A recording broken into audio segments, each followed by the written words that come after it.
There we are. We're live. All right. Let's go ahead and I think my screen automatically switches. Yep, there we go. All right. So, talking about silver just a little while ago, and yeah, the silver prices are continuing to climb. This is quite surprising to me, but that's only because I figured that as more faith went into the fiat currencies, especially after Trump's election, I did expect that gold and silver would drop. But as you can see, even gold almost reaching an all-time high, and even breaking out of that old pattern that we have here. So it's actually breaking out of that and staying above it. So we could very well see some higher prices in gold. Silver, it's having a difficult time. It's not having the same rate of growth that gold is. And again, I wouldn't be surprised if this is more to do with the market manipulation, because I know that if silver prices do get a little bit high, if they get too high for the market, people do actually start to lose faith in the fiat currencies. And so the I know how much silver is not rising at the same rate as gold. I mean, take a look. We've got since December 30th, gold rising 6%. Oh, look at that, 6.66%. And then silver, since the same time, there's December 24th right here. And in the same time, silver's only gone up 3.4%. So with this, there's some disparity between these two metals right now. And while that has happened in the past, the timing of it is very suspicious to me. With the Dow Jones climbing up new highs, it makes sense that silver would definitely be maintaining its price. But with gold also going up essentially at the same rate as the Dow Jones, that doesn't typically happen. Usually they are opposite. With the cryptos, as you can see, we've really been just chopping back and forth, high price, low price, high price, low price, high price, low price. We've done this 1, 2, 3, 4, 5, 6, 7, 8, 9, 10, and now finally 11 whiplashes back and forth. And this is all since last week, Friday.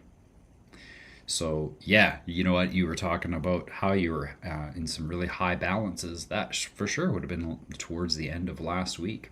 Even on Sunday and Monday of last week, we saw some pretty high prices. So yeah, it's likely going to continue. As you can see, the price action has stayed above that 200 average line. This line here, it moves fairly slowly, but right here, the price shot up above it and has been maintaining that line as support ever since. And so if we follow technical analysis, it should continue. Now, we do have the potential. That's why I marked it down with this squiggly line here. We do have the potential for this range to be reached here, simply because this area has provided a lot of price action in the past, lots of movement in this area.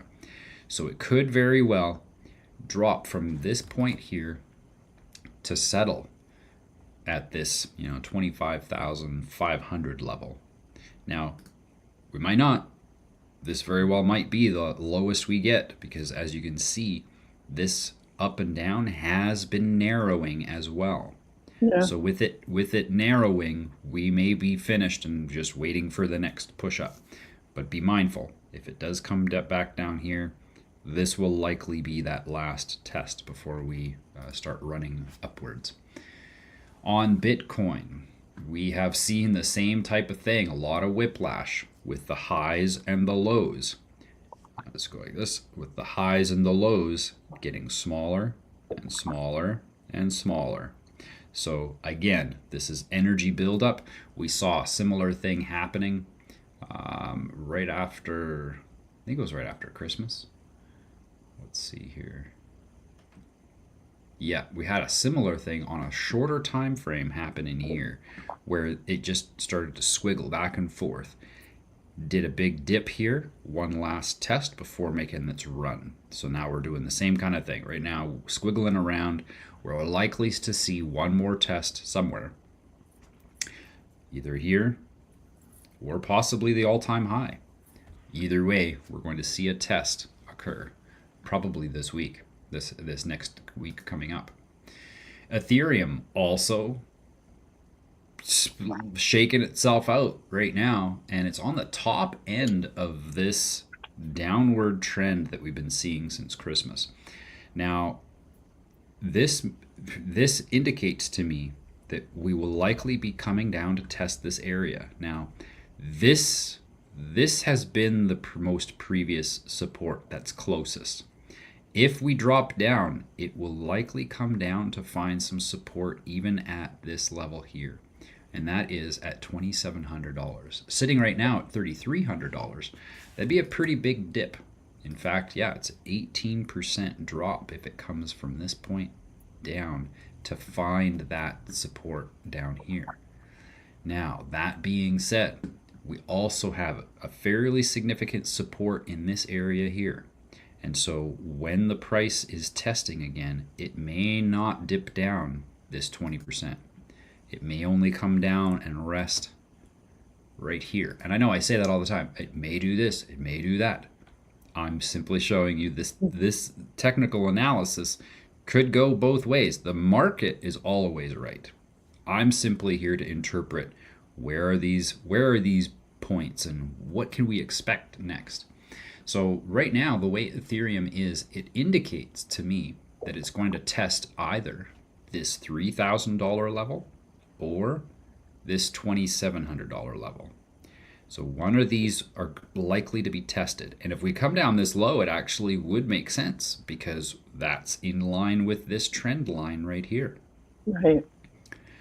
So when things are like this is when, and I'm using ShakePay, which is just a quick little exchange for just Bitcoin and Ethereum. And I just use that as my savings account. And what I do is at this point here, I've got a little bit of Ethereum because we were low down here, so I bought. So right now we're butting up against the highs here. So now I'm going to sell my Ethereum for Canadian dollars because I made some money. and that's how I do it. No, these are quick. So I'm just in these trades for maybe a day or two. But I'm watching the charts so that I know when to turn the Canadian dollars into Ethereum or Bitcoin and then back into Canadian dollars again so that I can maximize my savings. I'll bet you that this year, my savings account that I've been using there, just, for regular purchases, some online purchases and that kind of thing, basically what that is my float. It's my float for Canadian dollars. And I just trade back and forth between Ethereum and Bitcoin and Canadian dollars. And I'll bet you this year, I haven't done the math, but I'll bet you that I've made about 20% over the year on my savings account. Simply because you get, 3% here, 2% there, 5% sometimes, and it just all adds up. Sometimes I've lost, sometimes it hasn't worked out. But if I could guess, I bet you I'm around 20% increase throughout the year simply by watching. This here is pretty high. I mean, it's not higher than this, but it's high within the trend. Right. And so my suspicion is that we're going to see one more test. So today I'll sell my Ethereum so I can maximize my gains that I made when I purchased down here. With Cardano, this one here is a little bit different. I don't do so much of the buying and selling back and forth with Cardano unless we see big moves like this. These kinds of moves I like to play with. But this has been a while. This was before Christmas. This was right before the election. And then we have this new price action. And as you can see, the highs and the lows have been getting smaller and smaller and smaller. And so this tightening is, again, it's another sign. It's another sign of consolidation and building energy coming to a point. And so this point here might very well happen within the next week. And once it runs out of runway, it has nowhere else to go but up or down. And again, within Cardano, if we were to go down, I think that our support lines would likely be here and here and one more here. So there are essentially 3 levels, and I would say that it would be this purple rectangle, the top of it, the middle of it, and the bottom of it. Those are the 3 main support lines that the price might rest on before continuing its way up. So right now, though, it is low in the wedge on the trend line. So it's actually on the bottom end of the trend line. Because it's here, I wouldn't sell because it's low. Even though it might come down, I wouldn't sell. I would maintain it, just keep it. If it comes back down, I would certainly consider adding some more ADA to the bag, because what that does is that it brings down that average cost. Right. So that as it goes up, I'm making more off of all of it. Solana, almost a similar price pattern, as you can see, since the middle of January. Nice big run here, and then consolidating ever since. And what's really interesting, I did some research on this. Solana, in this area here, was the main coin being traded on all of the exchanges, and they were having a hard time processing transactions because of how many people were buying the Trump meme coin. Right. And in fact, so much money went into the Trump meme coin that money left a lot of other coins, because it was people having coins that already knew how to use coins, and they weren't brand new to meme coins. They just saw that, oh, look, Trump has got a coin on Solana, let's go buy some. And then they would leave Cardano, Ethereum, Injective coin. They would leave the Polygons and the Destras to go and take advantage of that Trump meme coin, because it did great. It did an amazing job. Personally, I never buy something when it comes right out of the gate, especially when it comes right out of the gate and goes from nothing to, what did I know that the fully diluted volume reached $80 billion on that meme coin, and then it rested back down again. I think right now it's sitting around 10 billion, if I remember correctly.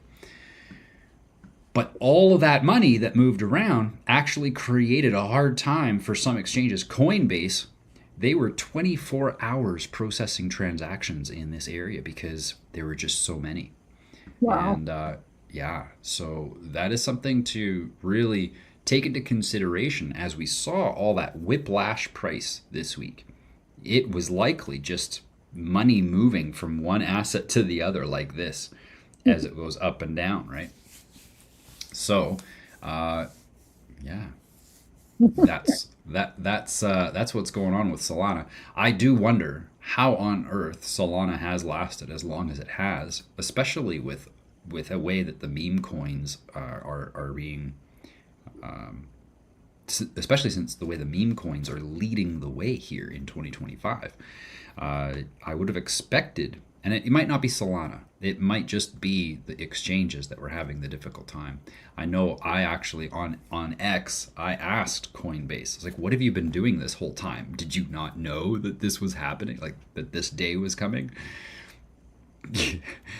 Again, that might be a little bit mean, but I do wonder why weren't you prepared for this volume? You know that this was just a drop in the bucket compared to where we're headed, right? Like, the volume that came in, while it was great, it's a drop in the bucket compared to what we expect over the next 3 months.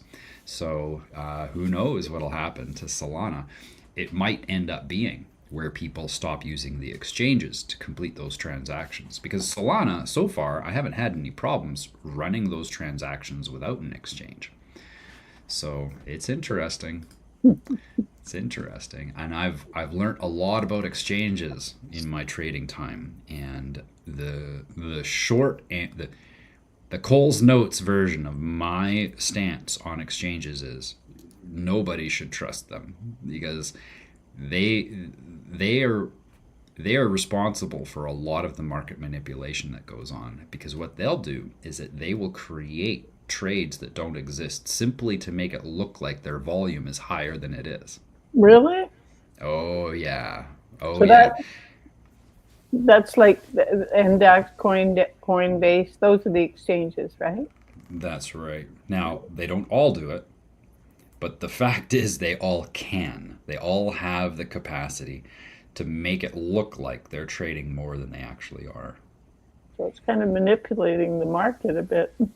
There's a lot of that that goes on. Yeah. And I think that this wealth transfer from the fiat currencies into the cryptocurrencies, I believe that we're going to see more of that go on. Like what happened with FTX in 2022.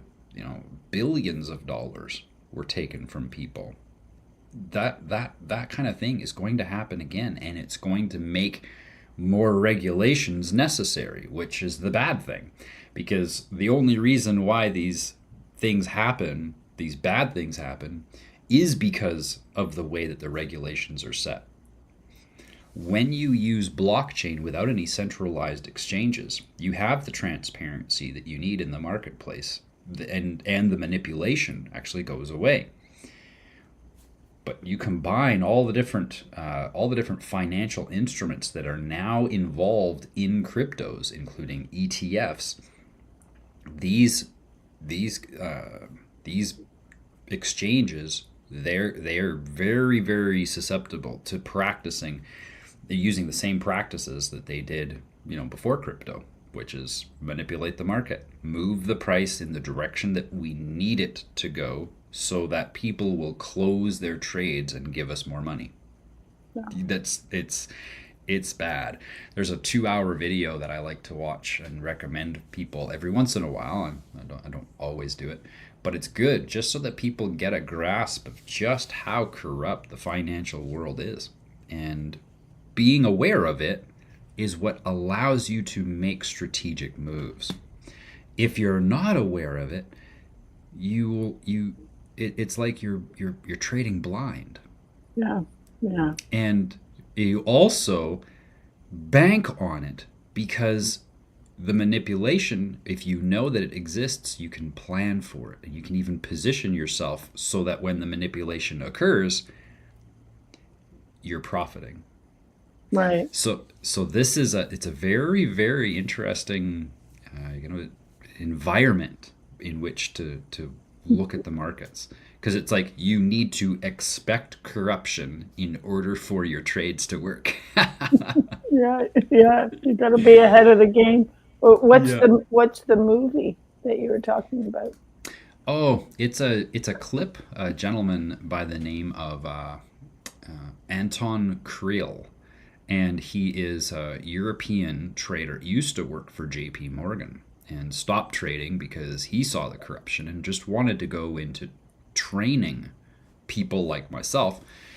They're called retail traders, people who they don't have access to the same buying power that massive institutions do.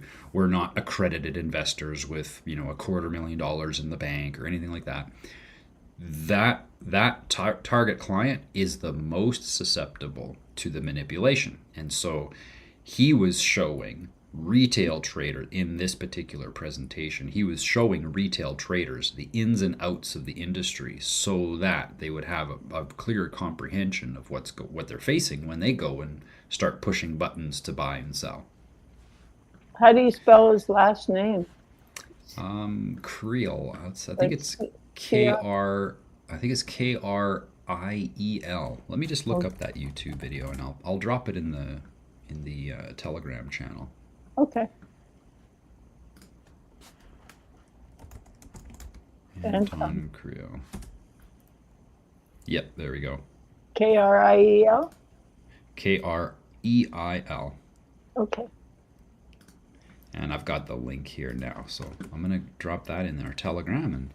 And folks, for those of you that are watching, you can go to manknownaspaul.com/contact, and you can connect with us there. I've got my Telegram channel there. I've got the link to join us in the trade room here, so that you can watch as I analyze the markets and chat about trading and the mindset. Mostly what I like to talk about is the mindset that we need to have as we go through this period of time. This is a bubble. And therefore I am wholeheartedly convinced that this is also going to be a rug pull. I believe that they are utilizing and overselling AI.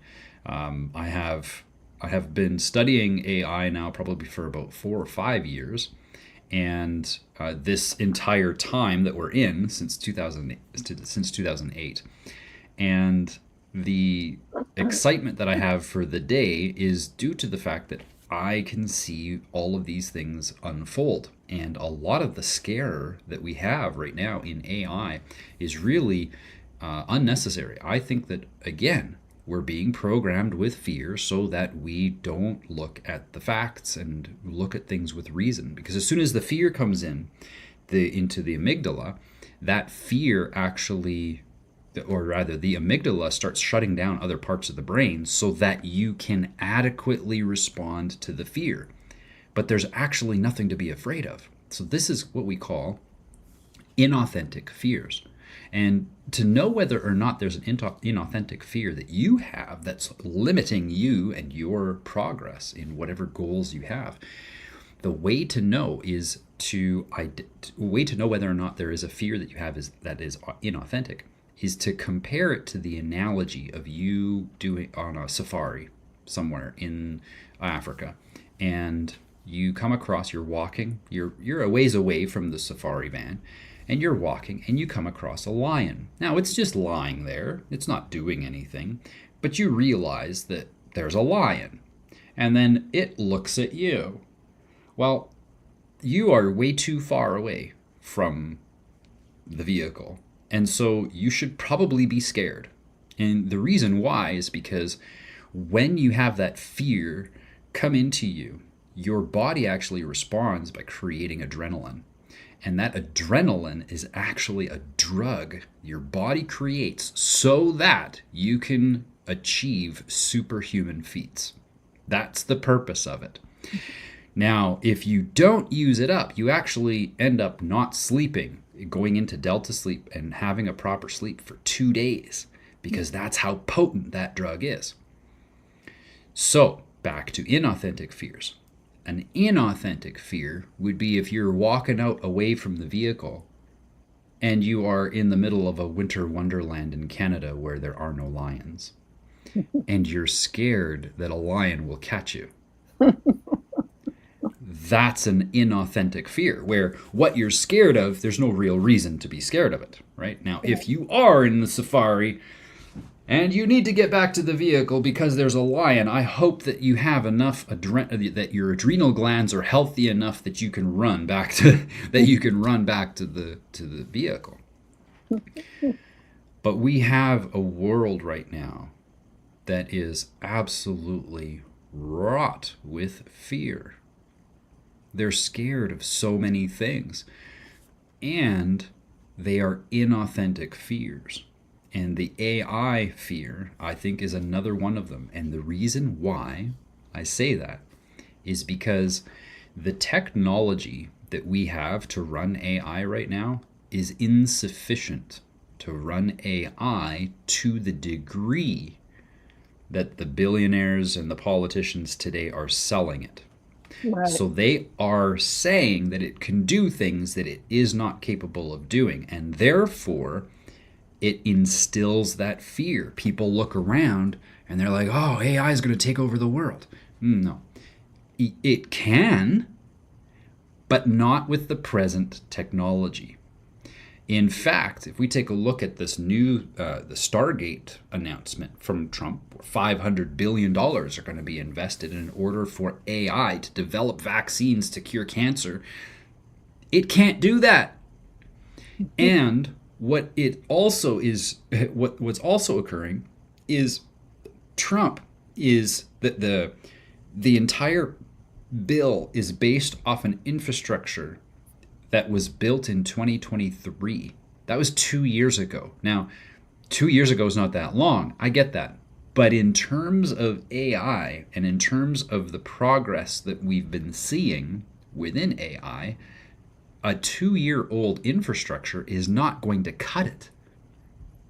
This is precisely why Taiwan is completely renovating and overhauling all of their computer chip plants.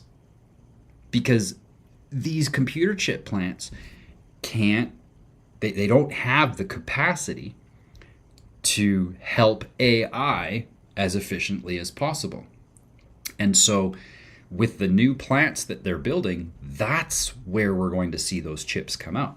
And as much as people are scared of AI and what it's capable of doing, it is important for people to recognize that that fear that they have comes only from the media.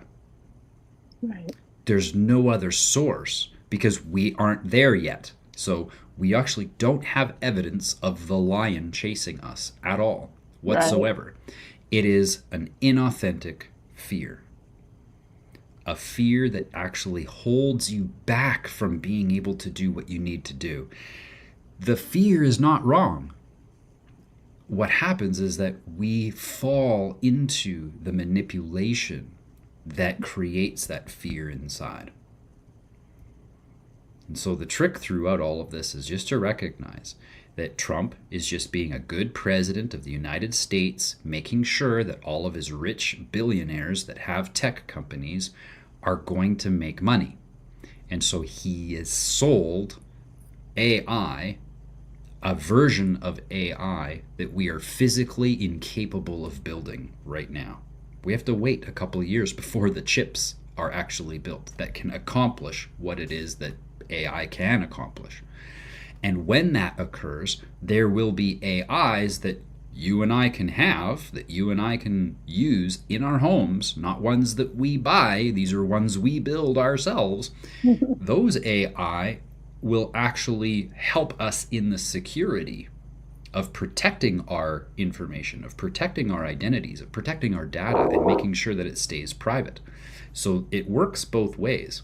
And it's also important to note that the open source community for AI is accelerating in its capabilities by leaps and bounds compared to the frontier AIs like Grok, ChatGPT, Llama, which is used by Meta. All of these legacy, or I shouldn't really call them legacy, frontier I call them because they were kind of the first ones out.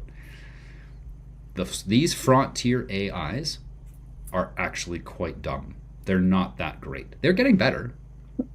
But again, without the chips that can properly help these mechanical machines, these automated machines, until we have those computer chips, we're not going to see the true potential.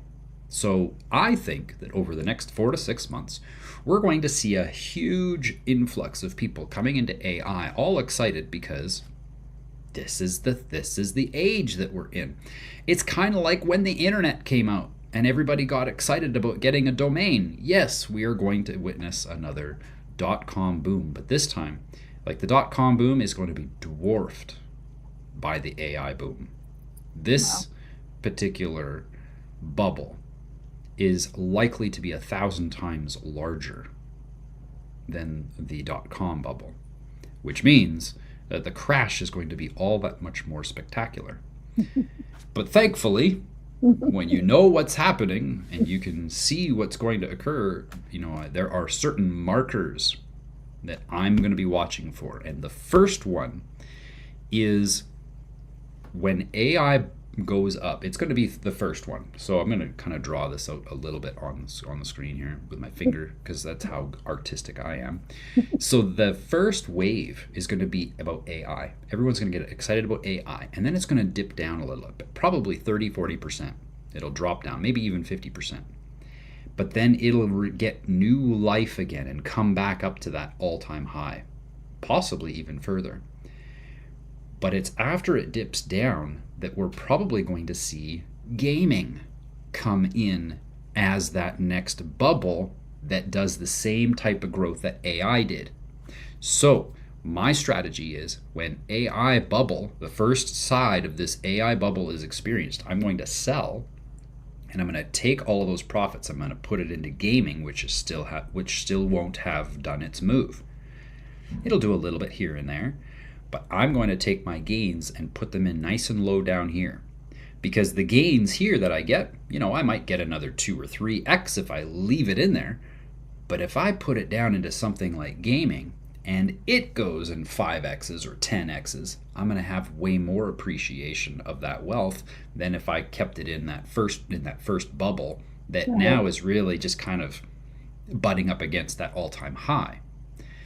So the marker that I'm watching for is that first big peak of AI. It'll go up like this, and then it'll start to fall down.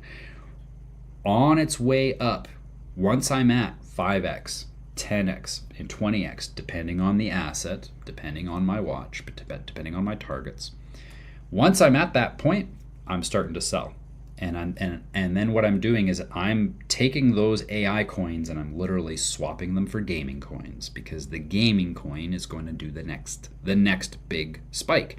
Well, then there's the next side of this, where after gaming, I think we're going to see a bubble in real world assets, where people are taking their computers and connecting them to the decentralized networks to help AI in the processing of these tokens. They're called tokens.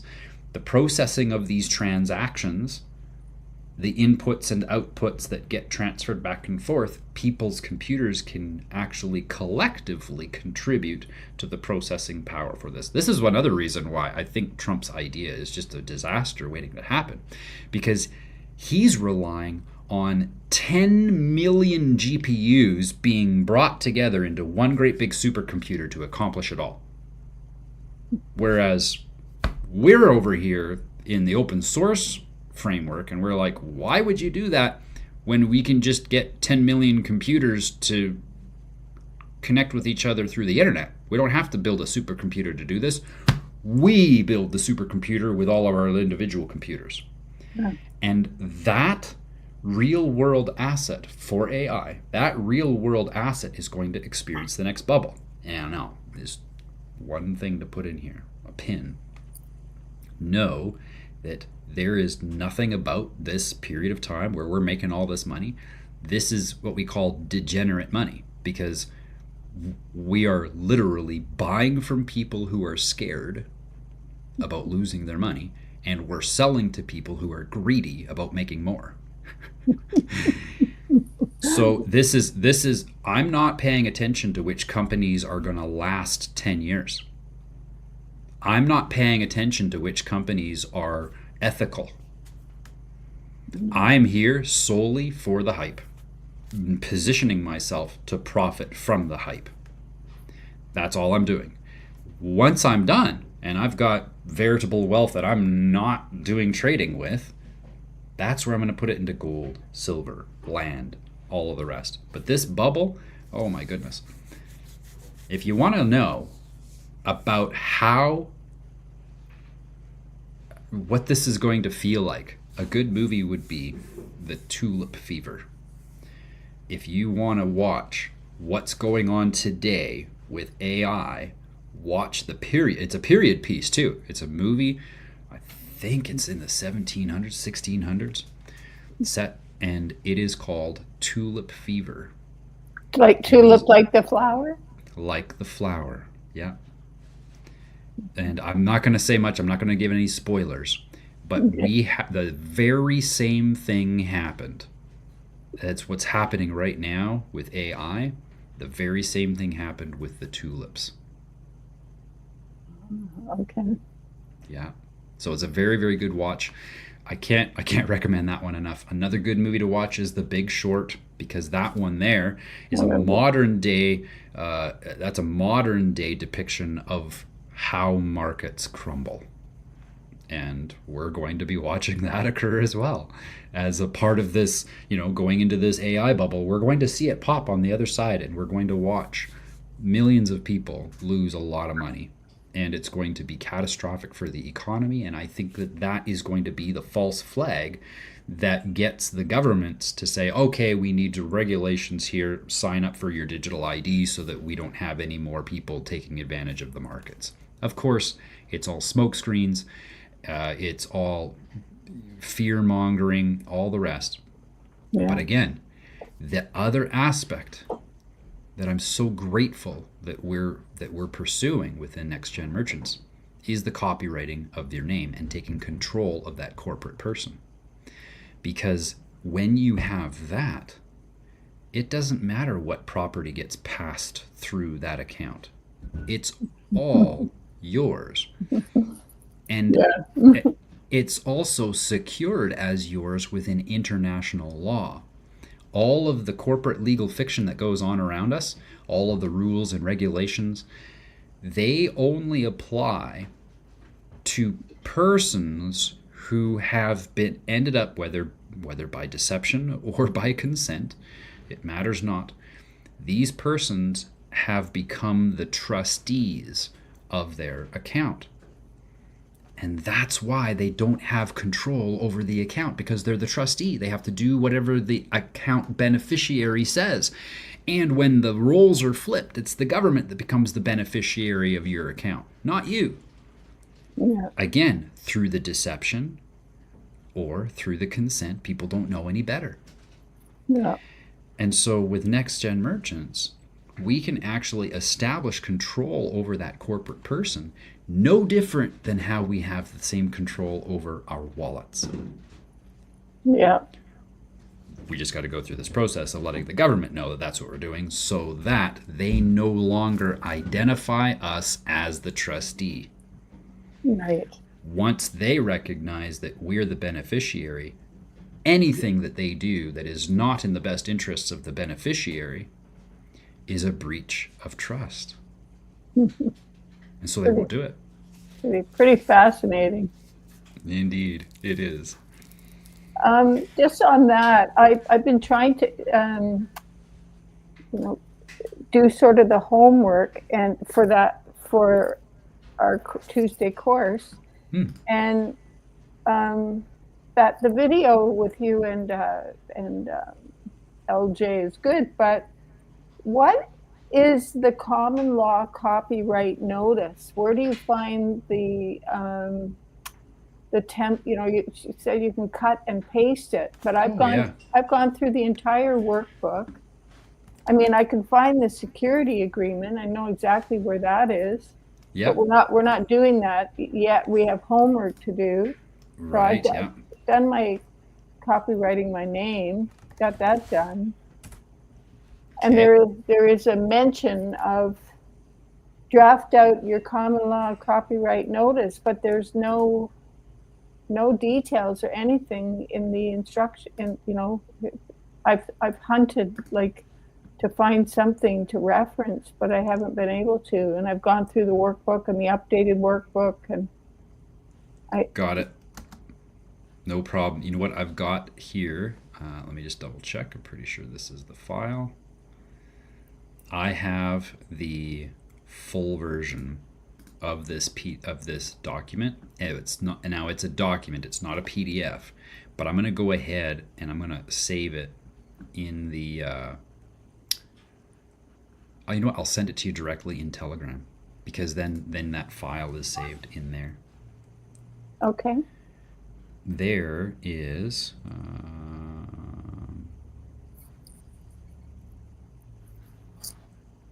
Where's our... Oh, there's our chat. Okay. File. And uploads.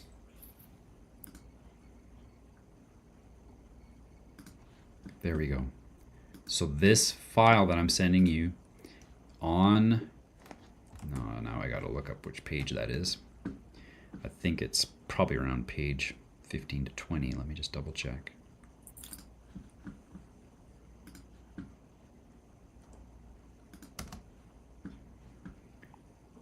Where did you find it? Laura Jane emailed it to me back last week. And I also had it up in the Telegram, the group, but that's okay. I've gone ahead. So the actual, Like there needs to be what's sent is a cut and paste document that you can fill in all your stuff. yes, and I think I Copyright. found it here. It's after, um, yeah, it's after all of the steps for the copywriting. And I think this is on page. It doesn't show me what page it is. I have to open it in my other editing software here. And is this in the workbook? Yeah, it's the workbook, and I just sent it. Let me just double check. Yep, I just sent it to you in Telegram, and oh, the file is still opening into my pages. And the page on which that particular letter is,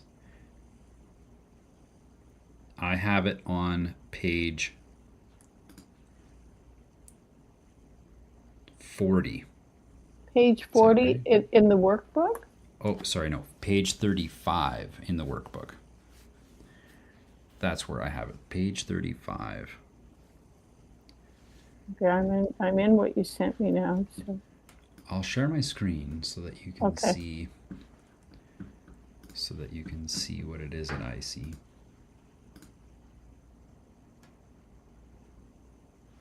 Oh, that's right. I'll present it with this. Can't see any copyright. Here we go. Here's what it looks like. Yeah. And it is below. It's kind of got some spaces in the pages here, but this is the last steps of the copywriting, and then it's underneath that. Yeah, that's really common law copyright mix. I don't have that in anywhere in my, and I've got can't really see much with, I see you, I've gotten it sent from you, and I'll go into my, I tend to work mostly on my computer, but I've been Me too. hunting for this common law. Can you email this to me? Yeah, I can email just this. Yeah, that would be awesome. Because I've spent quite a bit of time trying to hunt it down, and I've got a workbook and an updated workbook, and I still can't find it unless I've really Okay. lost my marbles. But I wanted to get this ready, but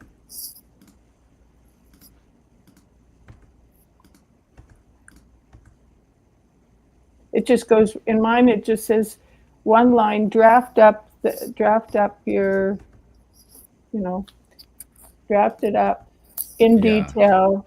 It's just like a one line sentence, and then it goes right to security.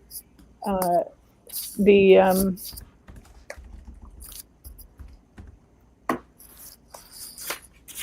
yeah, the security, and then security agreements, and then after that, the holding harmless and assets and.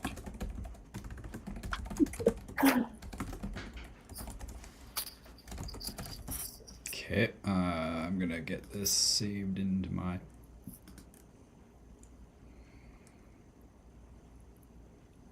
Oh, actually, I'll put it in.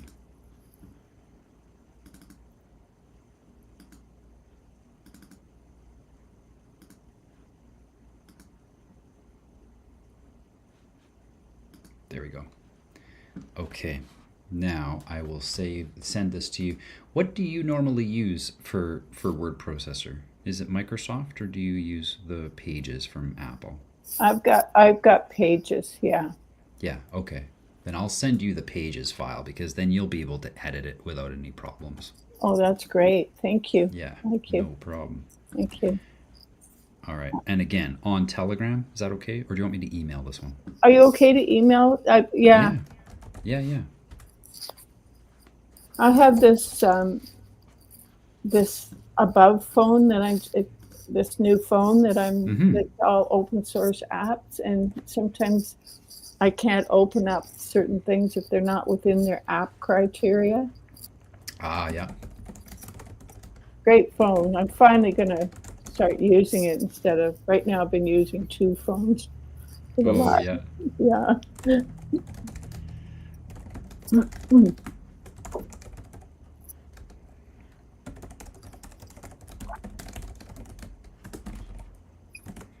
Okay. So I'm going to go ahead, attach this now, and iCloud common law copyright notice. Oh, thank you so much. Yeah, you're welcome. Have you got some kind of an updated? Well, Laura sent me an updated, um, course, but it wasn't in there.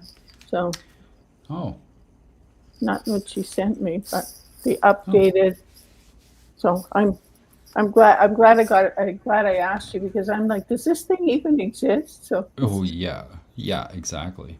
Yeah, good. I'm glad you tracked it down with me because yeah, it's odd that you don't have it in the workbook. I want to make sure that you got the right one because and I just emailed it, so you'll have that right away. okay, And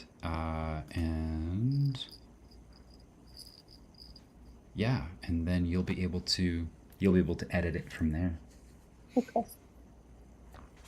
Okay, well, I got to get ready for market, so I'm gonna head yeah, out. Thank you so much. I'm glad we were able to connect this morning. yeah. It was great. Thank you, and Yeah, I'll see you on Monday at noon my time. yeah, most welcome. Most welcome. Yeah, absolutely. Monday noon, definitely, and then again Tuesday evening. Yeah. For those of you who are still tuned in, feel free to connect with me at that website below. Like I say, my Telegram channel is in there. You can book an appointment with me as well. Learn about what opportunities are on your horizon for this fourth industrial revolution. Thanks Isn't a it? lot, Denise. Isn't it Tuesday morning at 8:30 your time? Oh, that's right. That's your community as well. That's right. So we got Monday at noon, Tuesday morning after market analysis, and Yep. then Tuesday evening again. Oh, we're going to see each other so much. I like that. It's great. We're learning so much. Absolutely. Yeah. Okay. Have a good market. Yeah. Take care. Have a good day. Bye. Bye for now.